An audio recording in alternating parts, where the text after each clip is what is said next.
여러분, 우리가 세상을 살아가면서 가장 마주하기 싫고 두려운 순간이 언제일까요?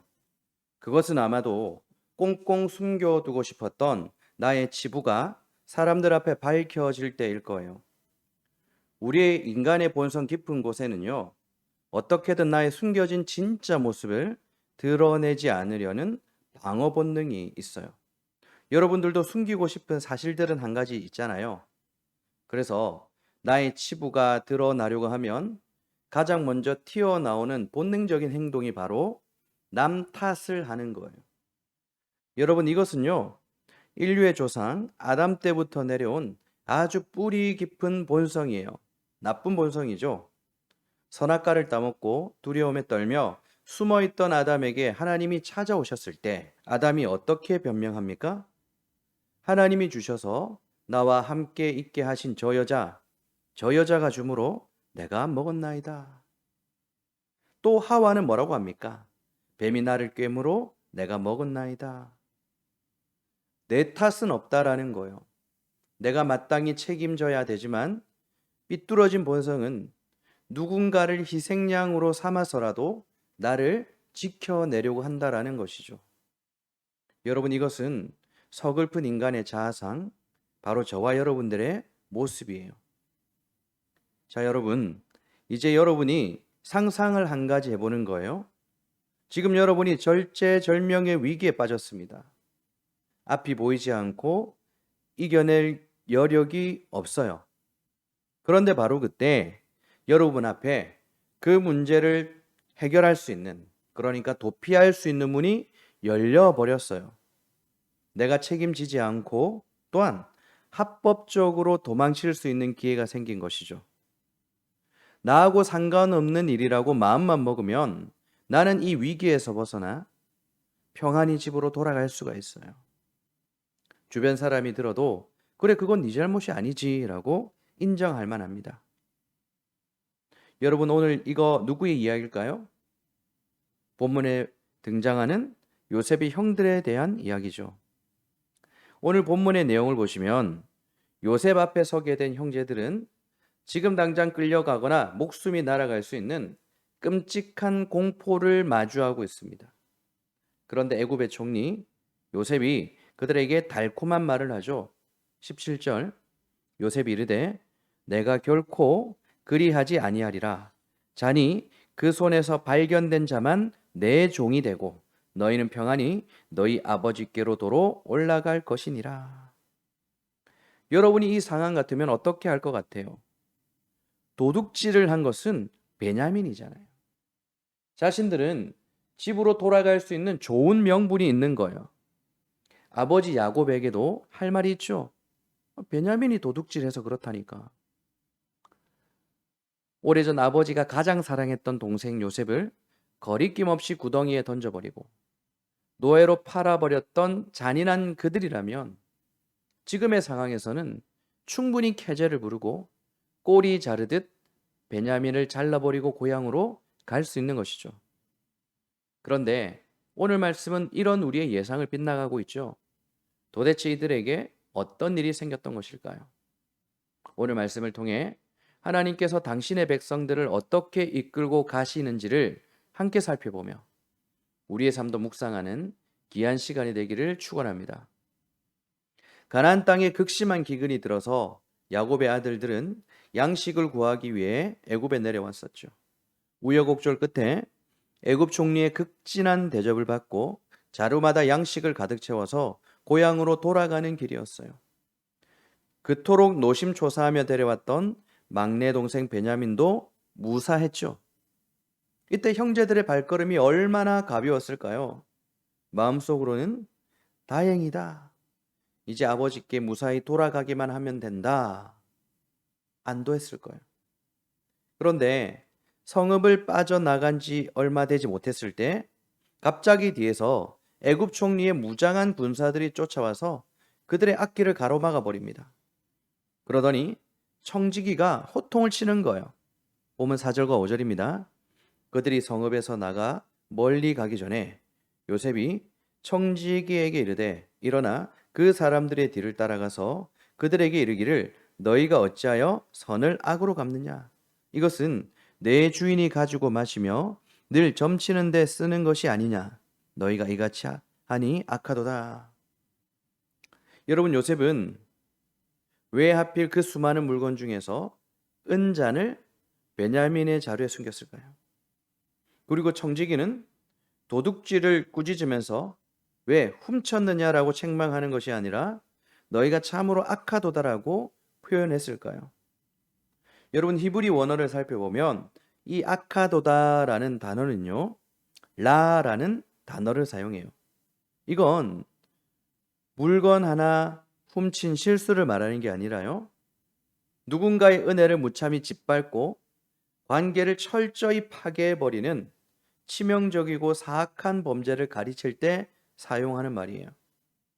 그래서 무려 22년 전 요셉의 형들이 동생 요셉을 노예로 팔아버리고 요셉의 채색 옷에 짐승의 피를 묻혀서 아버지 야곱에게 가져왔을 때, 그때 피 묻은 요셉의 옷을 받아 든 아버지가 가슴을 치며 통곡하며 뱉었던 말이 바로 내 아들의 옷이라. 악한 라아가 짐승이 그를 잡아먹었도다라고 하잖아요. 야곱이 통곡하며 뱉었던 말, 바로 그 라, 악이라는 단어가 무려 22년 만에 애굽 청지기의 입을 통해 요셉의 형제들에게 돌아오게 된 거예요. 또한 은잔은 어떤 의미일까요?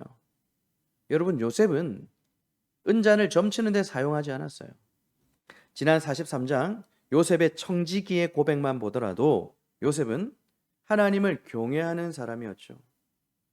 여기서 은잔은 요셉이 가장 아주 소중하게 다루는 것이라는 의미를 부여하고 사용되고 있다는 점에 주의해야 돼요. 요셉은 은잔 도난 사건을 통해서 22년 전 아버지 야곱의 가장 소중한 보물이었던 요셉을 빼앗아 버린 그 끔찍한 라를 다시 생각나게 한 거예요. 자, 결백을 주장했던 요셉의 형제들의 진 검사가 시작돼요. 첫째, 루벤의 진부터 풀었겠죠. 형제들은 자신만만했어요. 우리 중 누구 자루에서 은잔이 나오든 그는 죽을 것이요, 우리는 종이 되겠습니다. 큰 소리 칠 정도로 결백이 확실하다라고 생각했어요.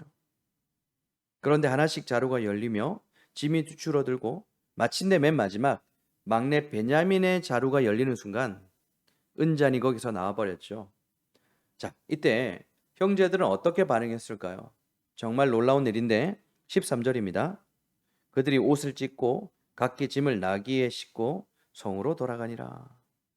여러분, 성경에서 옷을 찢는다라는 것은 견딜 수 없는 극도의 슬픔과 절망, 그리고 깊은 회개를 의미하죠.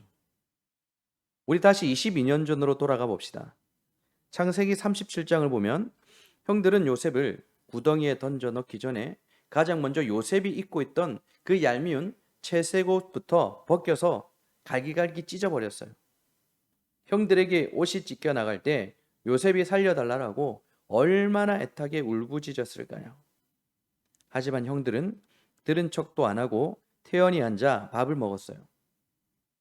그리고 그 찢어진 피 묻은 옷을 본 아버지 야곱이 자기 옷을 찢으며 짐승처럼 오열할 때도 형제들은 멀쩡한 옷을 입고 아버지를 위로하는 척 연기했겠죠. 사실 이들은 평생 남의 옷만 찢고 살던 사람이었어요. 남의 옷을 찢고 남의 가슴을 갈기갈기 찢어 놓고서는 자신들은 전혀 아파하지 않았던 잔인한 사람들이었죠. 그런데 오늘 아무런 변명도 할 수 없는 이 상황에서 그제서야 비로소 다른 누구의 옷도 아닌 자기 자신의 겉옷을 찢고 있는 거예요. 요셉의 옷이 찢겨져 나갈 때 느꼈던 고통, 아버지 야곱이 옷을 찢을 때 느꼈을 그 아픔, 이제 그들이 똑같이 느끼게 되었던 것이죠. 내가 남에게 가했던 잔인한 상처의 무게를 뼈저리게 체감하는 자리, 남 탓을 멈추고 내 마음에 옷을 찢는 순간 진정한 회개가 시작된 거예요. 여러분, 찢어진 옷을 부여잡고 애굽 총리 앞으로 다시 끌려온 형들에게 드디어 요셉이 마지막 시험을 던집니다. 아주 치명적인 유혹에 미끼었죠. 과거의 형들과 지금의 형들이 과연 어떻게 달라졌는가를 확인하기 위한 마지막 관문이었어요. 본문 17절에서 요셉이 이렇게 말합니다. 요셉이 이르되 내가 결코 그리 하지 아니하리라.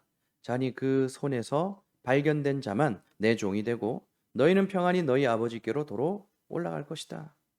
여러분, 이것이 얼마나 무섭고 소름 돋는 유혹입니까?